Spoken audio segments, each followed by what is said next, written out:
భక్తుడైన దావీదు పలుకుతున్నటువంటి మాటలు ప్రియులారా, ఆయా దినాల్లో దావీదు మీదకి శత్రువులు వచ్చినప్పుడు కానీ, లేకపోతే అనేక మంది అనేక రకాలైన పన్నాగల పనులు కానీ, దుష్టత్వం కానీ, అంటే అపవాది నుంచి వచ్చే ప్రతి చర్య, అంటే ప్రతి దుష్టక్రియలు బట్టి కానీ, అపవాదం చేస్తున్న కుతంత్రాలు కానీ, దాన్ని ఎదుర్కొనటానికి, దాన్ని చేయించడానికి ఆయా దినాల్లోనే దేవుడి దగ్గర మొరపెట్టాడు. దాన్ని దేవుడికి స్తోత్రం. ఈరోజు దుష్టత్వం ఉందా అంటే ఉంది. ఈరోజు చీకటి శక్తులు, దురాత్మ శక్తులు, పిశాచాత్మలు, కరణ పిశాచులు ఉన్నాయంటే ఉన్నాయి, లేవటానికి లేదు. శత్రువులు ఉన్నారంటే ఉన్నారు, కానీ శత్రువు అనేవాడు మనుషుల్లో లేదు. దేవుడికి స్తోత్రం. మనం అనుకుంటాం నాకు శత్రువు నువ్వు అని, కానీ మనుషుల్లో శత్రువు ఎప్పుడు ఉండడు. హల్లెలూయా. మనకి శత్రువు వల్ల ఒక్కడే అపవాది. హల్లెలూయా. ఒకవేళ ఏదైనా శ్రమ వచ్చినా, శోధన వచ్చినా, కష్టం వచ్చినా, బాధ వచ్చినా మనుషుల్లో నుంచి అపవాదే కలిగి చేస్తారు. మనుషులు లేకపోతే నరులు వారికి తాముగా పక్కవారి మీద ఎలాంటి కుయుతులు, కుటుంబాలు పన్నడానికి వారికి దేవుడు అలాంటి మనుషులు దేవుడికి ఇస్తున్నారు. శత్రువుకి అవకాశం ఇవ్వటం వల్ల మన హృదయంలో, అది ఇర్మియా ప్రవక్త కూడా చెప్పాడు. దావీదు గురించి మాట్లాడుతాడు, అలాగే దావీదు కూడా చెప్పాడు, మనిషి యొక్క ప్రతి ఒక్కరి గుండె బలహీనమైంది. హల్లెలూయా. ప్రతి ఒక్కరి గుండె బలహీనమైంది, అది ఘోరమైన వ్యాధి కలిగింది. మనుషట ఒక రణరంగం 25 రకాలుగా పనిచేస్తుంది. ఈ 25 రకాలు కూడా మనిషికి, నరుడికి ఎందుకు పనిచేయాలంటే 25 రకాల ఆలోచనలు మనలో, మనం ఏదో ఒక ఆలోచనలు ముందుకు వేస్తూ ఉంటాం, అందులోనే ఆ ఆలోచన స్థిరంగా ఉంటుంది. దేవునికి స్తోత్రం. 25 ఆలోచనలు ఒకేసారి మనం ఎట్ ఆ టైం విడుదల చేయం. మనకు ఒక మనిషి ఉంటుంది, ఒక దాని మీద ఒక తలంపు ఉంటుంది, లేదా ఒక దాని మీద ఒక ఆలోచన ఉంటుంది, అది మాత్రమే జరిగిస్తాం. ఉన్న 24 అంటే పెడతాం. దేవునికి స్తోత్రం. వాటి అవసరం ఉండదు. ఇప్పుడు నీకు అవసరం ఏముంది అంటే ఎదురుగా ఉన్న యాపిల్కాయ మాత్రమే, ఎదురుగా ఉన్న ఆ క్రిస్మస్ ట్రీ మాత్రమే, ఎదురుగా ఉన్న దేవుని మనస్సు మాత్రమే, ఎదురుగా ఉన్న దేవుని యొక్క పరిశుద్ధ సింహాసనం, ఇది మాత్రమే మన మనసు ఉంటుంది. మనం ఉన్న ఈ స్థలంలో గురించి మాట్లాడుతున్నాను. మనకి ఏదైతే కావాలనుకుంటున్నామో దాని మీద మనసు పడదు. ఏం కావాలని వచ్చామంటే వాక్యం. హల్లెలూయా. నాకు వచ్చాడు వాక్యం మీద మనసు పెడతాం, అంతే. చుట్టూ ఉన్న వారి మీద మనసు పెడతాం. ఒకవేళ వాక్యం మీద మనసు పెట్టకుండా పక్క వారి మీద, ఎదుటి వారి మీద, వెనకున్న వారి మీద మనసు పెడతామంటే నీ మనసు నిలకడగా లేదని అర్థం. కలవరంతో నిండుందని అర్థం, గర్భిణి చేత నిండుందని అర్థం, ఆందోళన చేత అధైర్యపడుతుందని దాని అర్థం. దేవునికి స్తోత్రం. కాబట్టి మన మనసు నిలకడగా ఉండేటకు, స్థిరముగా ఉండేటకు భక్తుడు దావీదు ఏమంటాడు, అంతరంగంలో స్థిరమైన మనసు నూతనంగా పుట్టించాలి. దేవునికి స్తోత్రం. 51 కీర్తనలో చెప్తాడు. హల్లెలూయా. 51 చెప్తాడు, నా అందు శుద్ధులు కలిగితే నా అంతరంగం ఎందు స్థిరమైన మనసు నూతనంగా పుట్టించి. ఈ రోజు పరిశుద్ధాత్మ దేవుడు దావీదు గారి ఇప్పుడు మనతో కొత్తగా మాట్లాడిన మాటలు కాదు, ఇశ్రాయేలు ప్రజలతో మాట్లాడిన మాటలు, ఆయా దినాల్లో మాట్లాడిన మాటలు ఇప్పుడున్న పరిస్థితులు ఇలాగే ఉన్నాయి మనతో మాట్లాడుతాం. దేవుని స్తోత్రం. హల్లెలూయా. హల్లెలూయా. వాళ్ళ కోసం కదా మాట్లాడండి, కాదు, మన కోసమే అప్పుడే ముందుగానే మాట్లాడి ఇక్కడ ఉంచారు. దేవుని స్తోత్రం. ఒకవేళ వాళ్ళ కోసమే మాట్లాడుంటే ఇప్పుడు నీ కోసం కొత్తగా యేసుప్రభు దిగురా. దేవుని స్తోత్రం. మరలా యేసుప్రభు ఈ భూమి మీదకి వచ్చి మరొకసారి సిలువ ఎక్కడు. హల్లెలూయా. నాకు చూడాలి, మరలా యేసుప్రభు సిలువ ఎక్కడు. దేవుని స్తోత్రం. ఆయన మరొకసారి సిలువ ఎక్కకుండా ఉండి నిమిత్తమే పూర్వమందు ప్రవక్తలతో మాట్లాడిన దేవుడు, ప్రవక్తులతో మాట్లాడిన దేవుడు, పితరులతో మాట్లాడిన దేవుడు, ఆయా జనాంగంతో మాట్లాడిన దేవుడు, అంతములందు ఈ దినముల యందు యేసుక్రీస్తు ప్రభువు తన అతిథి కుమారుడితో నీతో నాతో మాట్లాడుతాడు. హల్లెలూయా. ఎవ్రీ 1:2 చెప్తారు. హల్లెలూయా. 1 నుంచి 2 వచనాలు కూడా చెప్తారు. 1:2. దేవునికి స్తోత్రం. కాబట్టి దేవుని మాట స్థిరమవుతుంది. ఆయన మాటలో ఏ మార్పు లేదు. ఆయన నిన్న నేడు నిరంతరం ఏకరీతిగా ఉన్నవాడు. హల్లెలూయా. ఇది కృపాకాలం కాదన్నాడు ఒక సేవకుడితో. లేదన్నా ఆయన మరి నిన్న నేడు నిరంతరం ఏకరీతిగా ఉన్నవాడే కదా అన్నాడు. హల్లెలూయా. నిజమే, ఏకరీతిగా ఉన్నవాడే, ఆయనకి మార్పు లేదు. కానీ మరి మనకు మార్పు ఉందా? మనకుందా? ఆయన మారినవాడు, మార్పు లేనివాడు. దావీదు చెప్తున్నాడు, ఆ రోజున బలత్కారం, ఆ రోజున దుష్టత్వం, మనుషులు నరుల జీవితాల్లో విషపూరితమైన నాగుపో విషం వల్ల విషము కక్కుతున్నారు. దీని అంతటికి కారణం అంటే మనం అవకాశం ఇచ్చాం చెప్తున్నాం. హల్లెలూయా. మన హృదయంలో దేవుడికి చోటు ఇవ్వలేకపోయాం, మన మనసులో దేవుడికి చోటు ఇవ్వలేకపోయాం, మనం పూర్తిగా దేవుని మీద ఆనుకోలేకపోయాం, పూర్తిగా దేవునికి మనం సమర్పించుకోలేకపోయాం, దేవుని ఆత్మ చేత నింపబడలేకపోయాం, దేవునికి పూర్తి సరెండర్ అవ్వలేకపోయాం. అందుకని మనిషి యొక్క ప్రతి మనిషిలో ఒక్కొక్క మనిషి కలిగి ఉన్నారు. దేవునికి స్తోత్రం. హల్లెలూయా. ప్రియులారా, మీరు గమనించండి, ఈరోజు మనం చూద్దాం, ఇక్కడ చాలా మంది ఉన్నాం కదా, ఉన్నామా లేదు? కనీసం ఒక 30 మంది 20 మంది ఉన్నామా? నా మనస్సు ఇక్కడ కేవలం వాక్యం మీదే నిలిచి ఉండదని అక్కడ చేయొద్దండి. దేవుని స్తోత్రం. ఎత్తలేము. ఒకరి మనసు ఎలా ఉంటుందంటే, ప్రభు నాతో ఏం మాట్లాడుతున్నాడు, ఒకవేళ నేను ఏ లోపం ఉంటే దాన్ని సరి చేసుకోవడం కోసం మాట్లాడు, ఇలా ఒక్కొక్కరు మనసులో ఒక్కొక్క విధమైన ఆలోచన కలిగి ఉంటారు. కొంతమంది ఆలోచన దేవుడు ఈ రోజు నన్ను దీవిస్తాడు, కొంతమంది ఆలోచన ఖచ్చితంగా ఇక్కడి నుంచి ఒక ఆశీర్వాదం తీసుకొని వెళ్ళాలి, ఖచ్చితంగా నేను ఒక వరం పొందుకోవాలి, ఖచ్చితంగా నా స్వరం బాగుండాలి, ఖచ్చితంగా ప్రార్థన చేసే అవకాశం నాకు రావాలి, ఖచ్చితంగా వాక్యం చదివే అవకాశం. ఒక్కొక్కరు ఒక్కొక్క మనసు అది ఏదో ఎవరికో ఒక్కరికి మాత్రమే అది దేవుడికి స్తోత్రం. అలాగని మీకు అర్థం అంటే, మీరు ఏదైతే యోచన చేశారో యోచించిన దాన్ని ఆయన స్థిరపరుస్తాడు, అదే స్థిరం అవుతుంది. హల్లెలూయా. వాక్యము నాతో మాట్లాడాలనుకున్నావు కదా, ఆ మాటే నీకు స్థిరం అవుతుంది. హల్లెలూయా. అదే నీతో మాట్లాడతాడు దేవుడు. నువ్వు ఆశీర్వాదం తీసుకెళ్ళాలనుకున్నావు కదా, ఆ ఆశీర్వాదమే నువ్వు తీసుకెళ్ళి వెళ్తావు. నన్ను దేవుడు ఇక్కడ దీవించాలనుకున్నావు కదా, ఆ దీవెనే నువ్వు పొందుకుంటావు. దేవుడు ఒక కృపా వరముతో నింపాలనుకున్నావు కదా, ఆ వరముని నీకు నింపుతాడైనా. అయితే దాన్ని అపేక్షించడం కూడా నీకు రావాలి. దేవుడికి స్తోత్రం. సంఘానికి పౌలు గారు చెప్తారు, నీవు ఒక వరమును అపేక్షించినప్పుడు దాని గురించి అంటే 1-2 సార్లు ప్రయత్నం చేయాలి. అలాగే ప్రవచనాత్మ వచ్చింది నీ మీదకి, మీకు అర్థమవుతుందా? నాకు చూడండి, మీకు అర్థమవుతుందా? ప్రవచనాత్మ బిడ్డ మీదకి వచ్చింది, ఒకసారి ప్రవచించింది, అయిపోయింది, మళ్ళా ప్రవచనం రాలేదు. దానికి కారణం ఏంటంటే బిడ్డు దాని మీద మనసు పెట్టలేదు, మరలా తిరిగి దాన్ని అపేక్షించలేకపోయింది, దాన్ని మరలా ప్రయత్నించలేకపోయింది. అందుకనే తను ఏమైపోయింది, ఆ వరముకి దూరం అయిపోయింది. అలాగే అది దేవుడు తన నోటిని ఆ ప్రవచనం ఎందుకు ఇచ్చాడో తెలుసా? ప్రవచించే ఆత్మచేత నిత్యమును ప్రవచించాలని ఉంచారు వరం. కానీ మనం ఏం చేసాం, ఆ వాక్శాస్త్రం తృప్తి పొంది అది మరలా అపేక్షించకపోవటం వల్ల ఆ వరానికి మనం దూరం అయ్యింది. తప్పేమది? మన మనసు దేవునికి పూర్తిగా సరెండర్ అవ్వలే, మనం పూర్తిగా దేవునికి సమర్పించుకోలేదు. అందుకే ఆ వరము మనకు దూరం అయిపోయింది. ఇది దేవుడు దూరం చేయలేదు, మనము చేసుకున్న వరాన్ని. దేవునికి స్తోత్రం. అలాగే ఒక దీవెన, అలాగే ఒక ఆశీర్వాదం, అలాగే ఒక ఆరోగ్యం, అలాగే ఒక బలము, అలాగే ఒక శక్తి నీ జీవితంలో నువ్వేదైతే పొందుకోవాలనుకుంటున్నావో, ఏ ఆర్థిక పరిస్థితుల్లో నుంచి బయటపడాలనుకుంటున్నావో, ఏ రుణముల కొరకు నువ్వు ఇక్కడ పరాలుగా నువ్వు పొందాలనుకుంటున్నావు, ఏ ద్రాక్ష వల్ల నువ్వు భరించాలనుకుంటున్నావో, వాటన్నిటికీ ఒక్కొక్కరు ఒక్కొక్క మనిషి కలిగి వచ్చినప్పుడు అవన్నీ దేవుడు నువ్వేదైతే నీ హృదయంలో యోచన చేస్తున్నావో అది స్థిరపరచును గాక. హల్లెలూయా. నిజమండి, నువ్వు దేన్ని యోచన చేస్తున్నావో అది యెహోవా స్థిరపరచును గాక అని రాయబడి ఉంది పరిశుద్ధ గ్రంథంలో.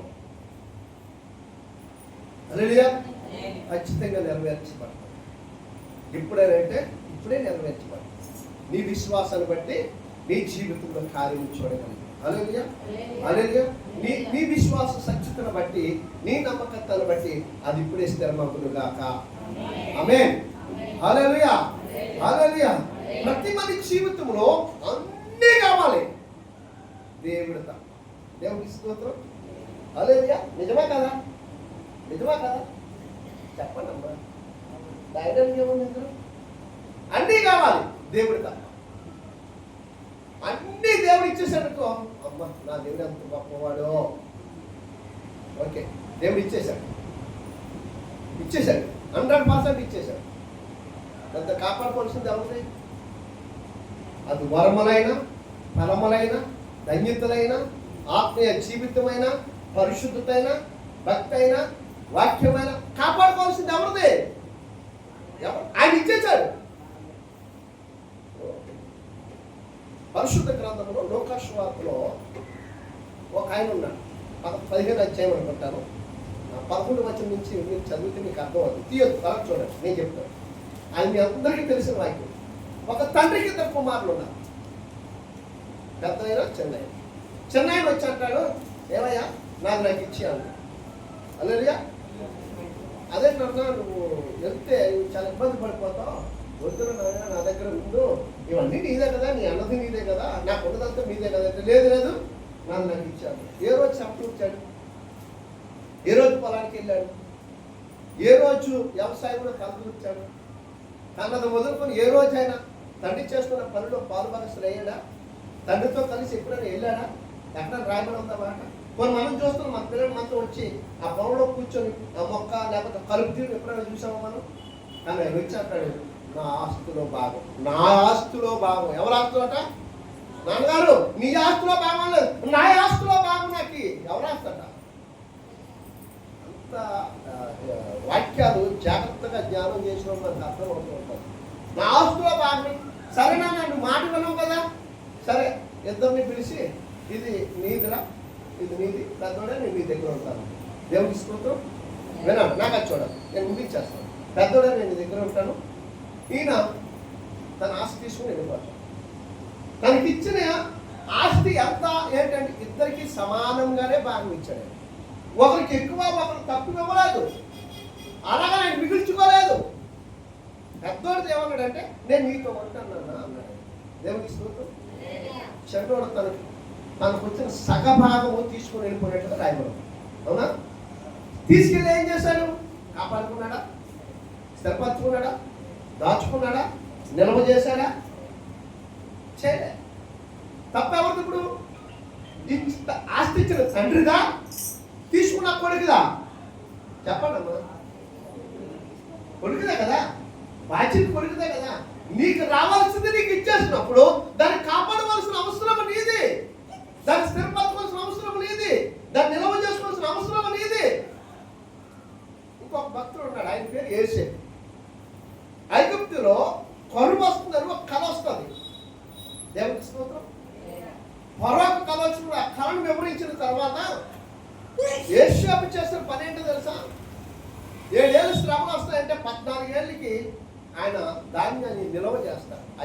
14 ఏళ్ళకి కాదు, 21 సంవత్సరానికి నిల్వ చేస్తాడంటే వచ్చే కరువు 7 అంటే 2 అంటే 14 ఏళ్ళ 21 ఏళ్ళ అంటే ఇంకా రెట్టింపుగా ఆయన ధాన్యాన్ని నిల్వ చేస్తాడు. అంటే 3 వంతుల ధాన్యాన్ని నిల్వ చేస్తాడు. మరి ఈరోజు ఆ కుమారుడు నిల్వ చేయగలిగాడా?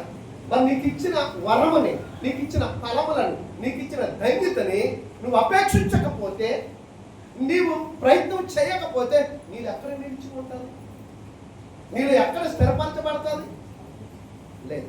అందుకనే దావీదు గారు ఏమంటున్నారంటే, ఈరోజు ఈ దుష్టత్వం గురించి మనం మాట్లాడుకుంటున్నాం. ఈరోజు ప్రజల యొక్క మనోభావాల్లో, ప్రజల యొక్క ఆలోచనలో, ప్రజలు అలాంటి వాడు, ఈమె ఇలాంటిది, నా స్నేహితుడు ఎలాంటి వాడు, నా సహోదరుడు ఎలాంటి వాడు, నా కొడుకు ఇలాంటి వాడు, నా కోడలు అలాంటిది, నా మామ ఎలాంటి వాడు, నా అత్త, రకరకాలుగా చెప్పుకుంటున్నాం. నేను అంతరికి కారణం ఏంటో తెలుసా? ఈ లోకాధికారి నువ్వు చూడటం బట్టి. నువ్వెవరిని అనుకోలేదో తెలుసా?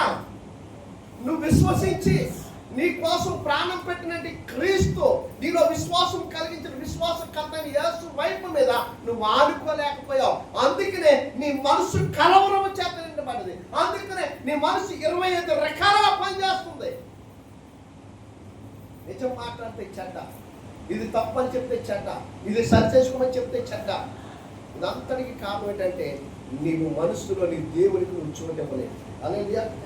ఇవ్వలేదు కనుక రోమిలికి రాసిన పత్రికలో అపోస్తలుడైన పౌలు గారు 21వ అధ్యాయంలో 27వ వచనంలో చెప్తాడు, వారు దేవునికి వారి మనసులో చోటు ఇవ్వనకపోయినా కనుక చెయ్యరాని కార్యాలు చేయడం బట్టినట దేవుడు భ్రష్టు మనిషికి అప్పగించేశాడు.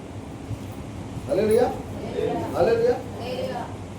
నీవు బాప్తిసం పొందుకోక ముందే నీ లోకముతో నీ స్నేహం, నీవు రక్షణ పొందక ముందే అన్యజనులతో నీ సావాసం.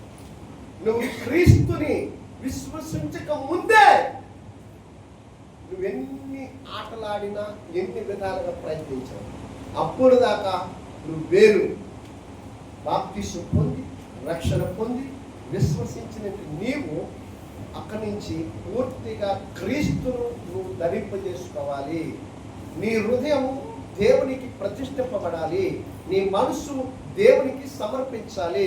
నువ్వు పూర్తిగా దేవునికి సరెండర్ అయిపోవాలి. పూర్తిగా నీలో ఎవరు పనిచేయాలంటే క్రీస్తు మాత్రమే పనిచేయాలి. నువ్వు క్రీస్తును మాత్రమే ధరించుకోవాలి. ఇంకా అప్పుడు దాకా అంటాడు ప్రభు ఏమంటాడు తెలుసా? పౌలు గారు కూడా మాట వాడతాడు. ప్రభు ఏమంటాడు తెలుసా? పౌలు గారు ప్రభు చెప్పిన ఏమంటాడు తెలుసా? మీరు మీ సొత్తు కాదు. ఏంటండి?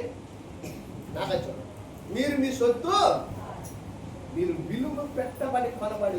హల్లెలూయా. తన అద్వితీయ కుమారుడు యేసుక్రీస్తు రక్తము ద్వారాగా, తను పొందిన శ్రమల ద్వారాగా, తను పొందిన గాయముల ద్వారాగా, తను అర్పించిన ప్రాణము ద్వారాగా మీరు క్రీస్తు రక్తము చేత కొనబడ్డారు. ఇప్పుడు మీరు మీ సొత్తు. మీ ఇష్టం వచ్చినట్టుగా నా ఇష్టం వచ్చినట్టు సాగదు. మనము క్రీస్తులోకి వచ్చాం. ఆయన చిత్తము, ఆయన ఇష్టము మన మీద జరగాలి. యేసు ప్రభువు కోరుకుంటుందని. హల్లెలూయా, హల్లెలూయా. దావీదు పూర్తిగా దేవునికి సరెండర్ అయ్యాడు. పూర్తిగా దేవుణ్ణి ఆనుకున్నాడు. ఏది చేయాలన్నా, ఏది అడగాలన్నా, ఏమి కావాలన్నా మొదటిగా దేవుని బలిపీఠం దగ్గరికి వెళ్ళి మోకరించి 2 చేతులు పైకెత్తేవాడు. లేదా సాగలపడి 2 చేతులు జోడించి ప్రభువుని అడుగుతుండేవాడు. భూమాకాశములు సృజించినటువంటి సృష్టికర్త దేవా, నీ నేత్రములు తెరిచి అలుపుకుడు నేనేంటి నన్ను, ఇదిగో ఈ ప్రజలు కానీ, లేకపోతే నాకు ఉన్నటువంటి ఈ సమస్య కానీ, నాకు వచ్చినటువంటి ఆపద కానీ, దీని విషయంలో నువ్వేమి నాకు తెలియపరచబోతున్నామో నీ దాసులైన ప్రవక్తలైన వారిని తెలియచేయాలి. హల్లెలూయా. అప్పుడు నాతాను ప్రవక్త వచ్చి తెలియపరిచారు. దేవునికి స్తోత్రం. హల్లెలూయా, హల్లెలూయా, హల్లెలూయా, హల్లెలూయా. ప్రియులారా, మనము ఏదైనా అవసరమైనప్పుడు అక్కడికి దగ్గర మొదటిగా దేవుని సన్నిధిలో మోకరించాలి. రెండోదిగా సేవకులకి వచ్చి ఆ విషయాన్ని చెప్పి దాని విషయమై మీరు ప్రభు దగ్గర నా కొరకు ప్రార్థన చేయడం చెప్పాలి. సేవకుడికి వచ్చిన దర్శనము మీకు వచ్చిన దర్శనం ఒకటైతే అది ఖచ్చితంగా నెరవేర్చడం. దేవుని స్తోత్రం. ఇక్కడ సేవకుడు విజ్ఞాపన చేస్తాడు, అక్కడ మీరు విజ్ఞాపన చేస్తారు. 2 ప్రార్థనలకు తగిన ఫలము. మీకు ఏ దర్శనం అయితే వస్తుందో సేవకుడికి అదే వస్తుంది. సేవకుడికి ఏ దర్శనం అయితే వస్తుందో అదే దర్శనం మీకు వస్తుంది. ఆ రోజుల్లో సమయోనికి వచ్చిన దర్శనాలు ఇశ్రాయేలుకి వచ్చాయి. దావీదుకు వచ్చిన దర్శనాలు ప్రవక్తకు నాతానుకు వచ్చాయి. హల్లెలూయా. ఇలాగ రకరకాలుగా ప్రవక్తలకు వచ్చిన దర్శనాలు రాజులకు కూడా వచ్చాయి. ఫరోకు వచ్చిన కానీ యోసేపుకు కూడా వచ్చింది. దేవునికి స్తోత్రం. దానియేలుకు నెబుకద్నెజరుకు వచ్చిన కదా దానియేలుకి వచ్చింది. దేవునికి స్తోత్రం. చెప్పగలిగిన సామర్థ్యత, ఆ కళ భావం కూడా యోసేపు దానియేలు చెప్పగలిగిన వారు. హల్లెలూయా. అది కేవలము యాజకులకు మాత్రమే సామర్థ్యత దేవుడు దయచేశాడు. ఒక కలభావం మనకు వచ్చిందంటే ఆ భావం మనకు అర్థం తెలియనప్పుడు దైవజనుడికి చెప్పి ఆ భావాన్ని తెలుసుకోవాలి. దేవునికి స్తోత్రం. హల్లెలూయా.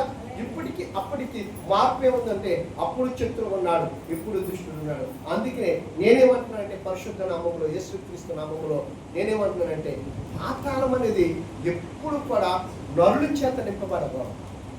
పాతాళం అనేది కేవలము అపవాదికి మాత్రమే అది నాశనకరమైన గుంట అవ్వాలి. పాతాళం అనేది అపవాదికి మాత్రమే నరక అగ్ని అవ్వాలి. పాతాళం అనేది అపవాదికి మాత్రమే ఒక ఉన్నతమైన కారాంధకారము లాంటి ఒక భగభగమను మండుచున్నట్టు అగ్నిగుండం అవ్వాలి. నరులు మాత్రము పరలోకములో, మనుషులు మాత్రము పరలోకములో ఉండాలి. పాతాళము ఖాళీ అయిపోవాలి. మనుషుల చేత పరలోకము నిండిపోవాలి. పాతాళము, నరకము, అగ్నిగుండము అపవాదికి అవ్వాలి, పరలోకము మనకు అవ్వాలి. దేవునికి స్తోత్రం. అంటే కృప పరిశుద్ధాత్మ సన్నిధి మనకు తోడే నడిపించుగాక. ఆమేన్. అందరం లేచి నిలబడదాం, ఆరాధన చేసుకుందాం.